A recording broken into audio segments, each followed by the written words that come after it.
Hello everyone, આજે આપણે ધોરણ 9 વિષય ગણિતનું વાર્ષિક પરીક્ષાનું પ્રશ્નપત્રનું પરિરૂપ જોઈશું અને એ પણ જોઈશું કે તમારે પાસ થવા માટે કેટલા ચેપ્ટર અગત્યના છે અને સૌથી ઇઝી ચેપ્ટર કયા છે જે તમે આ છેલ્લા મહિનામાં તૈયાર કરી અને પાસિંગ માર્ક્સ સ્કોર કરી શકો છો અથવા તો તમારા રિઝલ્ટમાં થોડો વધારે સુધારો કરી શકો છો. ઓકે,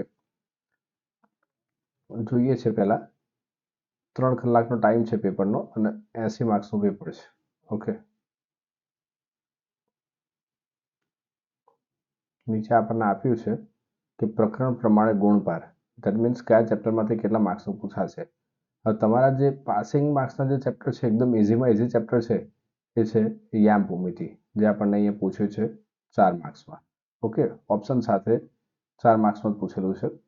પછી છે યુક્લિડની ભૂમિતિનો પરિચય, એ બી પૂછ્યું છે 2 માર્ક્સમાં. એના પછી one of the easiest chapter છે હેરોનનું સૂત્ર, જે આપણને 8 માર્ક્સમાં પૂછ્યું છે. ઓકે, અને એના પછી છે લાસ્ટ ચેપ્ટર આંકડાશાસ્ત્ર, જે આપણને 12 માર્ક્સમાં પૂછ્યું છે. ઓકે, તો આ 4, 2, 8 અને 12 એટલે ટોટલ 26 માર્ક્સનું તો આ પાસિંગ માર્ક્સના ચેપ્ટરો છે અને એકદમ ઇઝી છે. જો તમે આ ચેપ્ટર તૈયાર કરશો તો 26 માર્ક્સ તો ડેફિનેટલી આવશે. ઓકે, અને એના પછી જે બીજા ઇઝી ચેપ્ટરો છે, અમુક પ્રમેય છે, એ બી તમને એક અલગ વિડીયોમાં જણાવીશ. જો તમારે જરૂર હોય તો કમેન્ટ કરજો. ઓકે, એટલું કરો એટલે તમારે ઓલમોસ્ટ 35 પ્લસ માર્ક્સ તો ડેફિનેટલી આવશે અથવા તો 50 પ્લસ માર્ક્સ તો ડેફિનેટલી આવશે. ઓકે, અને એના પછી બાકીનું જે તમને ઇઝી લાગતું હોય કરી શકો છો. જોઈએ એની આગળ પેપર સ્ટાઇલ આપણને કેવી આપી છે. કુલ ગુણ 80 છે. સેક્શન એમાં જોઈએ હેતુલક્ષી પ્રશ્નો આપ્યા છે. ઓકે, 24 માર્ક્સનું 1 માર્ક્સનું MCQS જેવું જ છે, એટલે ફેલ થવું મુશ્કેલ છે ઉપરથી પેપરમાં. એના પછી 18 માર્ક્સના સેક્શન બીમાં આપ્યા છે પ્રશ્નો આપણને 13માંથી કોઈ પણ 9 પ્રશ્નો લખવાના છે. ટોટલ આપણને આપેલા છે 13 દાખલા આપેલા છે, એમાંથી કોઈ પણ 9 દાખલા લખવાના છે અને દરેકના છે 2 માર્ક્સ છે. ઓકે, એના પછી સેક્શન સી આપેલું છે આપણને, એમાં 38 થી 46 નંબરના ક્વેશ્ચન હશે. એમાં 9માંથી કોઈ પણ 6 પ્રશ્નો લખવાના છે. અત્યારે તમને બેનિફિટ એ છે કે 9માંથી કોઈ પણ 6 પ્રશ્નો લખવાના આવે છે, એટલે તમે કોઈ પણ 6 તમને જે આવડતા હોય સૌથી વધારે એ લખી શકો છો. ઓકે, અને જ્યારે પ્રીવિયસ યર સુધીની એક્ઝામ હતી એમાં કેવું હતું કે 9માંથી ઓપ્શન આપેલા હોય, પણ કઈ રીતે, જેમ કે 38મા નંબરનો ક્વેશ્ચન છે, 38મા નંબરનો આપણને અહીંયા 38 નંબરનો ક્વેશ્ચન આપ્યો છે, તો આના અથવામાં નીચે 38મા નંબરનો બીજો ક્વેશ્ચન આવતો. આ બંનેમાંથી તમને જે આવડતું હોય એ લખી શકો છો. આ રીતના ઓપ્શન આવતા હતા. અને એની જગ્યાએ હવે એવું છે કે ટોટલ 9 ક્વેશ્ચન આપ્યા છે, એમાંથી તમે કોઈ પણ 6 પ્રશ્ન અટેમ્પ્ટ કરી શકો છો, તમને જે આવડતા હોય.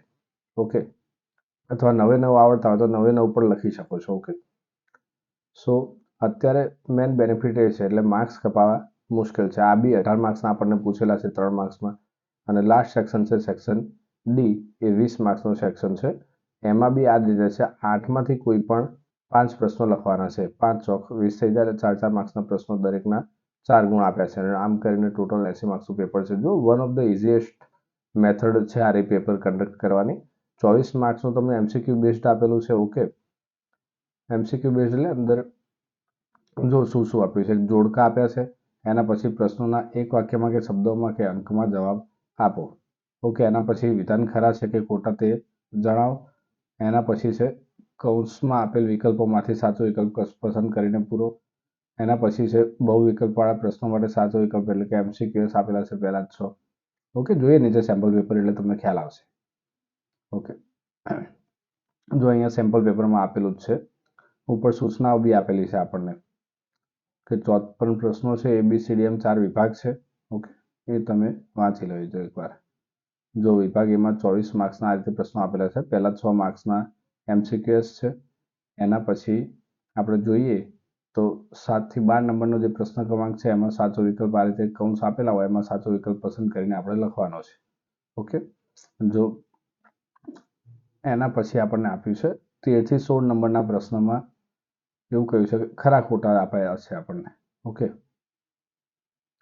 બીજું છે 17 થી 20 નંબરનો ક્વેશ્ચન આપણને આપ્યો છે કે જેમાં એક માર્ક્સમાં આપણે જવાબ આપવાના છે, એક માર્ક્સમાં કે શબ્દમાં કે એક અંકમાં. ઓકે, એના પછી 21 થી 24 નંબરના ક્વેશ્ચનમાં આપણને જોડકા આપી દીધા છે. ઓકે, એના પછી સેક્શન બી આપે છે 18 માર્ક્સનો. ઓકે, એની અંદર જો આ જે ક્વેશ્ચન છે, પછી ઘણા બધા એવા ક્વેશ્ચન છે જે મેં તમને હમણાં આગળ કીધા એ ચેપ્ટરમાંથી પૂછેલા છે ને એકદમ ઇઝી છે. ઓકે, એના સિવાય બીજા ઘણા બધા ચેપ્ટર છે જે તમે કરી શકો છો સોલ્વ. એ તમારી કેપેસિટી ઉપર છે. ઓકે, અથવા તમારે કોઈ પર્ટિક્યુલર ચેપ્ટર ઉપર વિડીયો જોઈતો હોય તો તમે કમેન્ટમાં જણાવી શકો છો. ઓકે, અથવા તો આજે મેં ચેપ્ટરો કીધા ઉપર 4 ચેપ્ટરો, એનો વન શોર્ટ રિવિઝન વિડીયો જોઈતો હોય તો એના માટે બી તમે કમેન્ટ કરી શકો છો. ઓકે, જો હા ઘણા સમ આપેલા છે અને સેક્શન ડી છે. અહીંયા જો કે નિત્ય શબ્દનો ઉપયોગ કરીને અહીંયા તમારા માટે આ જે દાખલો છે પેપર સ્ટાઇલમાં આપ્યું છે ખરી આપણને, નિત્ય શબ્દનો ઉપયોગ કરીને દાખલા પૂર્ણ કરો, એકદમ ઇઝી કરી નાખ્યું છે. તમે સમજો 4 માર્ક્સનો દાખલો છે, આ 2 માર્ક્સમાં 2 દાખલા આપ્યા છે, બરોબર, પરંતુ એક્ઝામમાં ફિક્સ નથી કે આ રીતે આવે બી ખરી અને કદાચ નિત્ય શબ્દ ના બી પૂછે આ રીતે, તો બંને રીતે તૈયાર રહેજો. ઓકે, કદાચ તમને એવું કીધું હોય કે જાતે ગણો તો નિત્ય સમ પ્રોપર આવડવા જોઈએ અને સાદુરૂપ બી પ્રોપર આવડવું જ જોઈએ એનું. ઓકે, એના પછી આપણને ચાર્ટવાળા દાખલા આપે છે, જો 4-4 માર્ક્સના બંને. મેં જે હમણાં છેલ્લે કીધું હતું આંકડાશાસ્ત્ર 8 માર્ક્સના, તો આ આંકડાશાસ્ત્રના દાખલા છે આ છેલ્લા સેક્શનમાં. એટલે 5 દાખલા હતા, એમાંથી 2 તો આંકડાશાસ્ત્રના જ છે, બરોબર. આ રીતે સમ આપેલા છે. ઓકે, તમારે જો કોઈ પર્ટિક્યુલર ટોપિક કે પર્ટિક્યુલર ચેપ્ટર ઉપર વિડીયો જોઈતો હોય, મેથ્સ અથવા બીજા કોઈ પણ સબ્જેક્ટનો, તો તમે કમેન્ટમાં જણાવી શકો છો. ઓકે.